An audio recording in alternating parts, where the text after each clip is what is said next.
What is up, everybody? Welcome to Crunch Time, sponsored by Fanduel. Weird time. What is happening? This whole day is so odd. It's 1:12 here. We've got baseball kind of like scattered intermittently throughout the day, and we're going to be bringing you content throughout the day as well. Joined by a couple of the sharpest minds in the biz. One, we got Mr. Derek Carty, a.k.a. Cheech and Chong, didn't even show up on time. I know it's 4:20. I don't know what you've been getting into, Carty, but you're supposed to show up to work on time, bud. Yeah, my apologies. Good to go though. We got a good slate today. We got a good slate. Your face when I called you Mr. Cheech and Chong was I was like, where's he going with this? We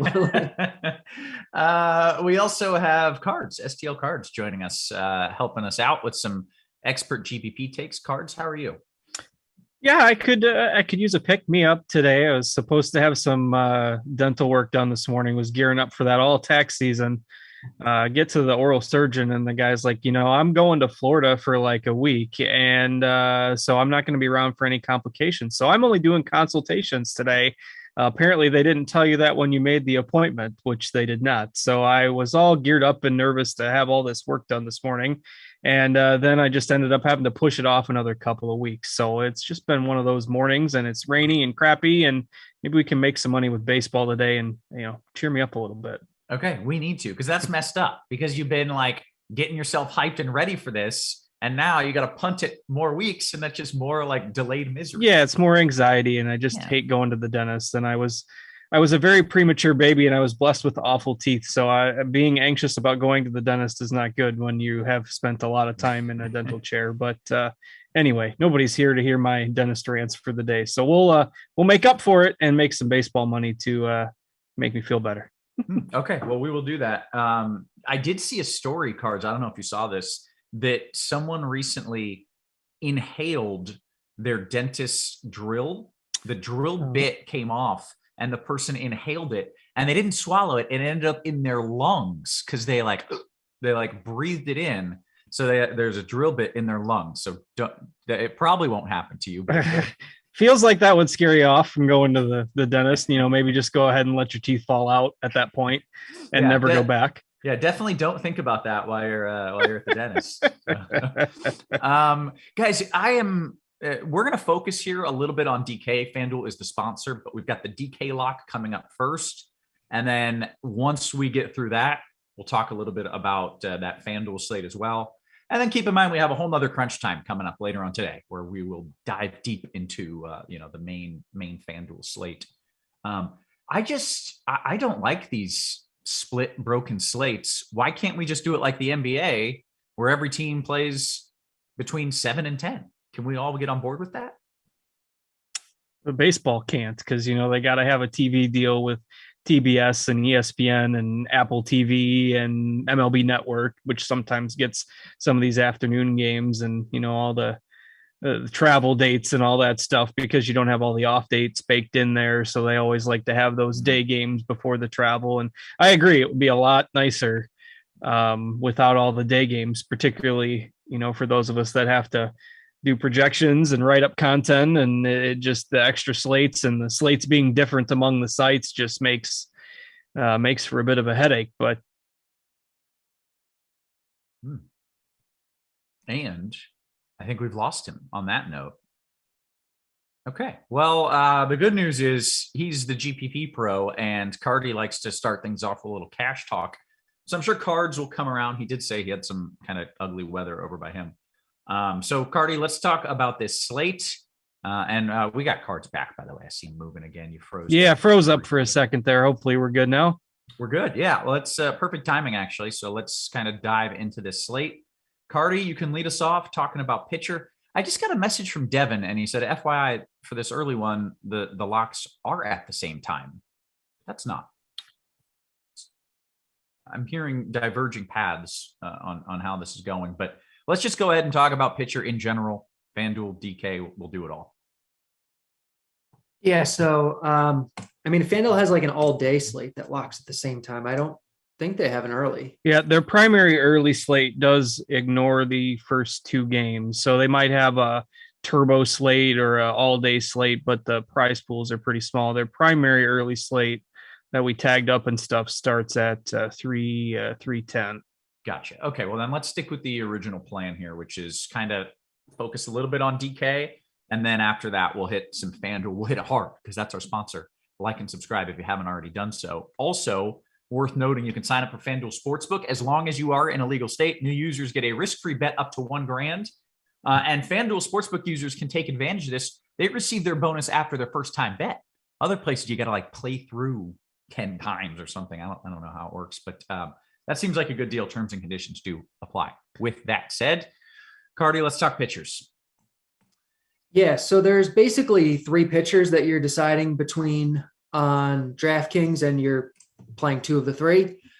After those three, it's real gross, and everybody's like the same, which definitely creates some opportunity in GPP to get different. But you're deciding between Shane Bieber, Brandon Woodruff, and Mackenzie Gore. Bieber projects as the best guy on this slate. We don't know exactly how deep he's going to go into the game. He was in the 70s in both of his first two starts. He's had this start pushed back a couple of days now because of rain. So like he could easily just throw like 80 pitches and be done. I think it's more likely we see like 90 out of him. Mm-hmm. And if that's the case, then, he probably is the best pitcher on this slate, but he's had some issues so far. Like, I don't know. The bat likes him best. I definitely don't dislike Bieber, but I don't think you have to jam him in there, especially in GPPs, because he is going to be very high owned. Woodruff's in a good spot against the Pirates. He's had his struggles this year as well, but he's still a good pitcher, good matchup. I like Woodruff. And then Mackenzie Gore was basically was the best pitching prospect in baseball a couple of years back. Hasn't really realized his potential yet, but he's looking pretty good this year. He's made some changes. He fared pretty well in a tough matchup his last time, his first start in the majors this year. And he's getting the Cincinnati Reds, who have been really, really bad of late. Recent performance isn't really that predictive, but this is still an offense that does have a decent amount of holes in it. And so, especially now, Moustakas is on the DL. Like this is a pretty weak offense, and Gore has talent, and he's pretty cheap. He's 7.2K. So one of those three are your cash guy, or two of those three are your cash guys. Okay. Cards. Do you agree that it's kind of a pool of three, or for tournaments, are you expanding this a little bit more? Yeah, it is primarily a pool of three. I mean, those three all pretty clearly project as the best options on the board. So, it is difficult to get away from them. I think most people are probably going to go one of the two studs plus Gore, because if you take both of the studs, it's pretty hard to get the high-end bats. So I think one way to be a little bit different in GPPs is to play both of the top-end pitchers. I think that will be slightly different. Yeah. You play Bieber and Woodruff together, then you're probably not getting Bryce Harper. You're probably not getting some of the high-end Coors Field bats, but maybe it's not a typical Coors day. So you spend up for two aces, and, I think that makes your lineup somewhat different. The other way I can see to get different is to just try to play a cheaper SP2 and just hope that the pitching numbers are, mediocre across the board, because guys are still being somewhat limited in terms of their pitch counts, et cetera. And it's pretty ugly when you get down there. I mean, Gore is the obvious choice, but if he only goes 5 innings or 85 pitches, then, it's not necessarily a huge ceiling game. The one guy that was intriguing in the spring is Mitch Keller. There was a lot of buzz about his velocity, and Keller has always had some talent, but he's really struggled to put together consistent seasons at the major league level. I don't mind the matchup against Milwaukee. I do think Milwaukee's offense is a little bit overrated, depending on how Yelich ends up coming along this year. I know he hit a grand slam the other night, but there are some holes in that lineup. So, and it is, getaway day. You're facing the Pirates. Maybe the Brewers take a few more impatient at bats today. It's obviously super risky, but we've only got them about 6% owned on a 5-game slate. I think Keller is reasonable as a GPP flyer for your SP2. He's really the only other guy that I like. And Cards, if you're going with a guy like Keller at SP2, do you pair him up with Gore and go double cheap, or do you just go with one of the more reliable options at the top? And because your ownership's going to be low, I think you can do either. But if you're playing like Gore and Keller, you might even have trouble using up all your salary cap. And if you do, if you go Gore, Keller, and stack Coors, even though Keller is going to be low owned, like you're not going to be the only person on the planet doing that in GPPs. So I'd probably mix and match, Keller with one of the studs. Or if you go cheaper, with both pitchers, maybe you leave a little salary on the table in your GPP builds. Those are just a few options. Okay. All right. Makes sense. Let's talk about some of the hitters here, and Cards, you can lead us off. I guess just start with stacks, and then we'll go position by position. Yeah. Stacks. I mean, Philadelphia and Colorado will be the most popular ones, obviously. I do think the Braves are fairly interesting today. Against Tony Gonsolin. So they're a team that you can see some upside out of. They hit Walker Buehler around pretty good last night. And we've got basically most of their hitters outside of Albies and Olsen at pretty low ownership today. So just in terms of my overall interest, Philadelphia and Colorado do project the best, but I think Atlanta maybe as a contrarian stack in tournament builds. Cardi, anything you want to add there? Yeah, I'm actually really surprised Atlanta isn't projecting as like the stone chalk, because they probably should be today. They project better than Colorado. They project almost as good as Philadelphia. And they're like super stupid cheap. Like we talked last night on the show, how they were super stupid cheap against Walker Buehler. And like, it was bad at the time, but like, at least it was Buehler. The prices have barely gone up, and it's not Buehler today. It's Gonsolin, right? So like, I talked about stacking him last night against Buehler, and you should definitely do it today against Gonsolin, especially if they're all going to be this cheap. It's just, I don't understand why they're going to be this cheap. Then on the other side of this game, I think the Dodgers are a great stack and are going to go under owned, like they always do. Excellent stuff. All right, let's talk position by position, and we can get that going with a little catcher Cardi. Yeah. So, Travis d'Arnaud for the Braves is 2.2K. No, we don't have, he's not in the lineup, is he? Hold on. Do we get a Braves lineup? I think it's Pena. We went on the show. Yeah, we do have a Braves lineup. So yeah, it's Pena. Okay. So don't play Travis d'Arnaud then, guys. Manny Pena, though, is 2.2K also for the Braves. And I think he's fine. If you want to get all the way up to Real Muto, in Coors, obviously he's the top option. He's one of, if not the best hitting catchers in baseball, and he's in Coors Field. So if you can afford a Real Muto, great. If you need to save money, I think Manny Pena is totally fine. Cards? Yeah, not a ton to add at the position. The Padres are the only lineup we're waiting on. So if Nola is in there today, right now we've got him in the projected lineup batting second. So if he is, then I think he makes for a reasonable mid-range play at 3,900. Otherwise it's basically you're finding a punt or a Real Muto, clearly the top option at the position today. So otherwise you can always throw whoever you're stacking. And I do like Nola a little bit if he happens to be in the middle of that order today. Okay, let's go to first. Cards, you can lead us off there. All righty. This is a spot where I think you can save a little bit today. We've got Rowdy Tellez as the highest owned right now by a decent chunk, but Matt Olson is only 600 more than him on DK, and he's batting second against Gonsolin. So on a points per dollar basis, plus when you factor in ownership, Cardi and I are going to be on the same page with the Braves today. So I like Olson a lot. He's my highest exposure first base option in GPPs for sure. Otherwise, if you need the 600, I certainly don't mind going with Rowdy and cash games or something like that. He is hitting cleanup today, but Luke Voit, CJ Cron, a couple other options, Hoskins, but you won't see a ton of exposure to Coors at first for most people today because both Cron and Hoskins are over 5,000 on DraftKings. So to me, I think the best, particularly the best GPP value is with Olsen for sure. Cards? It just doesn't make sense to me. Why are the Brewers going to be this high owned and the Braves not? Like, I'm looking at like Vegas totals, and yeah, I guess like the Brewers are the top total after Coors. The bat thinks they should be third after Coors.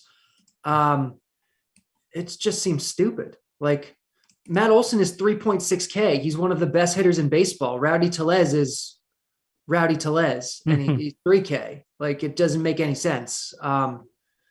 Matt Olson is I mean, just such a good play here. It's him or Hoskins in Coors because it's Coors. And in cash, those are the only two guys you should be playing. And in GPPs, like, don't play Tellez. Luke Voit, if he's in the lineup at 3-3, I think is, just as good and at considerably lower ownership. All right, great. Cardi, second base. Yeah, Gene Segura is leading off for the second day in a row for the Phillies. It looks like this might be their configuration for a little bit. Segura is one of the more underrated hitters in baseball because he's like old and boring. And he's 4.8K. So we have him projected at 3% ownership, which seems really crazy for a leadoff hitter in Coors, who's actually a pretty decent hitter at a crappy position. Mm-hmm. So Segura, I think you're totally fine to play him in cash if you want to. But then we also have Ozzie Albies, who's leading off for the Braves, and he's 3.8K and really cheap. So they're your cash options. You can think about, punting if you want. If you need to save money, there's, I don't know, Brandon Drury or, Alan Trejo or whatever. But Segura and Albies are like the clear top two. All right, cards. Yeah, Clement is hitting second for Cleveland. He's bare minimum, so that'll probably be the spot that most people go if they're punting. But I don't think there's a particularly huge ceiling there in GPPs. So, yeah, I like Albies. Segura leading off. I think his ownership will end up being a little higher than where we've got it. Colton Wong, I don't mind as a contrarian play, but it's just hard to make a super strong case for him. Being $400 more than Albies. So depending on where he's hitting, Cronenworth will probably be popular against that Reds pitching staff today. He's actually right now, we've got him projected as chalk, but as per usual, we like the Braves this afternoon. So Albies is my favorite, and he'll be the one I have the most exposure to. Okay, third base. All right, third base is surprisingly weak once you get past the top guys today, because you look at, Brian Hayes is 5,300 on DraftKings. They finally priced up Muncy to 5,200 facing Morton. I don't think he's a necessity. So you're probably just going to see a lot of people jamming in Machado here, which I think is fine. Jose Ramirez as at half the ownership in GPPs. I don't have a ton of exposure to Cleveland this afternoon, but Ramirez I'm always interested in against a low strikeout pitcher in Keuchel. I think he's the top GPP pivot away from Machado at 5,400. So not a lot of strong takes at third base. I mean, the Coors guys are fine. McMahon is fine. But Ramirez, if Ramirez comes in at 15-17%, I'll be overweight on that. All right, Cardi. Yeah, Machado's the best option here. It's kind of a weak position, like Card said. If you need to save money, I think Johan Camargo in Coors at 2.6K is fine. I think Ernie Clement, who we mentioned at second base for 2K, hitting second against Keuchel, is fine. The other Coors guys are fine, McMahon and Bohm. Justin Turner, I think, is good, especially in Dodger stacks. But yeah, that's basically all we have at third. Shortstop, Cardi. Top option is Trey Turner, who projects super low owned the way most of the Dodgers do today. So I like him as a one-off. I like him in Dodger stacks. Willy Adames projects like crazy high owned, and like he's good.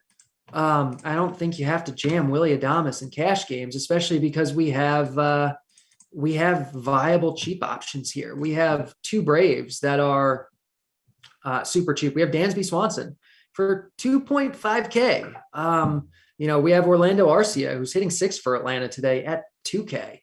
The Atlanta guys are just way too cheap. CJ Abrams, assuming he's in the lineup for San Diego at 2.4K, like is fine. You're spending all the way up or all the way down today. All right. Cards. Yeah, I don't have a ton to add at shortstop. The shortstop and third base, not usually the positions that, we struggle with depth, but that is the case with these afternoon games tonight or today, maybe because, that's not where the strongest Coors Field bats don't necessarily lie at those positions. But I don't really have anything different other than what Cardi mentioned. Like, if you're not on Mackenzie Gore, if you're looking to fade him in GPPs, the Reds, they're awful, but keep an eye out for their lineup. I guess their lineup's not out yet either. If Farmer's leading off, I think he's okay at 2,800 at a weak position, but that's mainly just to get leverage off of Gore chalk in GPPs if you're interested in that. Otherwise, no problem with punting or going with Adames or Turner at the top. All right, take us to the outfield. All right. I'm actually going to check and see if we've got any of these. I don't think we've gotten the 2 late lineups yet, but we've got Grisham projecting as the highest owned outfielder. So yeah, I want to make sure. Nope, nothing yet. So still have to keep an eye out for those. But certainly if you can get to Harper, like if you're playing Gore, if you're playing a Gore Keller build or something, I mean, most people are going to be doing that to get up to Harper because he's 6K on DraftKings and pretty clearly the best of the 5K plus outfielders in terms of projection today. I do think our ownership is just a little bit off, but like if Harper's going to be 42% owned and Schwarber's are going to be 6% owned, give me Schwarber in GPPs at 6% in Coors Field. Those are the types of decisions that you can just swap off of in tournaments to make your lineups a little bit different. Blackman and Grichuk on the Colorado side are fine. Would prefer lefties against Eflin, so Blackman would be my priority. Do like Tommy Pham, regardless of your stance on Gore or whoever for the Padres. Pham is only 2,600 on DraftKings, and he's been hitting third. He's been one of the only guys that's been taking decent at bats the last couple nights. Ozuna is only 3K on DraftKings for some reason. Like it is like DraftKings has them priced like they're facing Bueller or Kershaw or somebody. I'm not sure why, but Ozuna at 3K, like he should be significantly more popular than where we have him currently. So he's my favorite value in the outfield for sure. So those are some of the guys I like the best. Cardi, who are some of the guys you like the best? Yeah, a lot of the same guys that Cards does. Obviously the Coors guys, Harper, Castellanos, Schwarber, Blackman. The Braves guys, Ozuna is way too cheap. Grichuk, obviously good. Adam Duvall, also for the Braves, 2.4K is just really, really stupid cheap. I love Tommy Pham. Like in general, I said last night on the show that he's going to start to heat up and he's not going to be this cheap forever. He was a good leverage play against Musgrove yesterday, good leverage play against Gore today. I actually kind of like, like a little mini red stack, not like a full red stack, but like, a 2 or 3 man to get some leverage off of Gore, and Pham would definitely be one of the guys that I want as part of that. But yeah, it's super straightforward in the outfield today. Okay. Excellent. Let's take some of these QQs. We've got lock coming up here in 3 minutes on DK. And then we'll take some time on FanDuel. Let's go to, yep, that's me. He says, what about Crone at first in cash? Cardi? He's fine, but you're only saving 300 off of Hoskins. Just play Hoskins, of course. Okay. Bazinga, was that a Super Mario ringtone there? Was that like Tanuki Soup Mario? Yep, that's my phone. I forgot to turn the ringtone off. Is it Tanuki Suit? Did I say that right? Yep.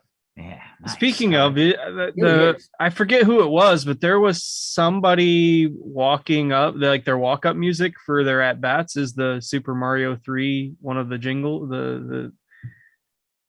the jingles from Super Mario 3. We got to figure out who it is because he's my new favorite player. I approve of that. Let's see. Bazinga says on DK in single entry, how much interest do you have, if any, in Dodgers main stack, Atlanta secondary stack with Bieber Woodruff? Is that contrarian enough with upside enough to win? Yeah, it certainly is. I don't mind. I mean, you can get two offenses like the Braves and the Dodgers with Bieber and Woodruff. It makes a lot of sense. And ownership isn't going to be high there. And, you know, it's a pivot away from Coors. So yes, that has the upside, and you need them to perform, and you need, you know, somebody that's chalky from Coors to not hit two bombs, and then you're fine. Yeah. Okay. Excellent. It is Mets outfielder Nick Plummer with the Super Mario Brothers theme as his walk-up song. Okay. And his name is Plummer, which makes sense because Mario is a plumber. That's pretty cool. It's all coming together. That's probably not a coincidence, right? That's it's fantastic. Probably not. Yeah. How do you spell plumber? M-M-E-R or M-M-E-R. We'll still go with the plumbing reference. Okay. Note to self: if I have an option, I will play Nick Plummer at some point if I play baseball at all this year.